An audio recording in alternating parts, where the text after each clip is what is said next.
এটা বাগেরহাটের মানুষের জন্য দরকার ওই শিরিক বন্ধ করে দেওয়া, দরকার আইন পাশ করে শিরিকগুলো বন্ধ করেন। এই খুলনা বিভাগে যত জায়গায় মাজার আছে, মাজারগুলো সম্মানের জায়গা, সম্মানে থাকবে। তাহলে সেখানে যে আপনি শিরিক করবেন কেন?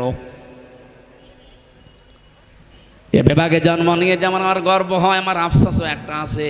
কারণ আমার বাড়ি যেখানে, সারা পৃথিবীতে একটাই মাত্র জায়গা যেখানে নিরাপদে গাঁজা খাওয়া যায়, লালনের মাজার। পুলিশ পাহারা দিয়ে গাঁজা খাওয়ায়। এটা আমার আফসোস লাগে, আল্লাহ এমন জেলায় আমি আসলাম। আমার ভাইরা, আমি যে কথা তুলেছিলাম ভালো করে শোনেন, জ্ঞান অনুযায়ী আমল না করলে কিন্তু আপনি নিরাপত্তায় থাকতে পারবেন না। সুতরাং এই দেশে আমরা আর কাউকে শিরিক করতে দেব না। ক্ষমতার উৎস একমাত্র আল্লাহ, এটা আমরা প্রমাণ সামনে করেই ছাড়বো ইনশাআল্লাহ।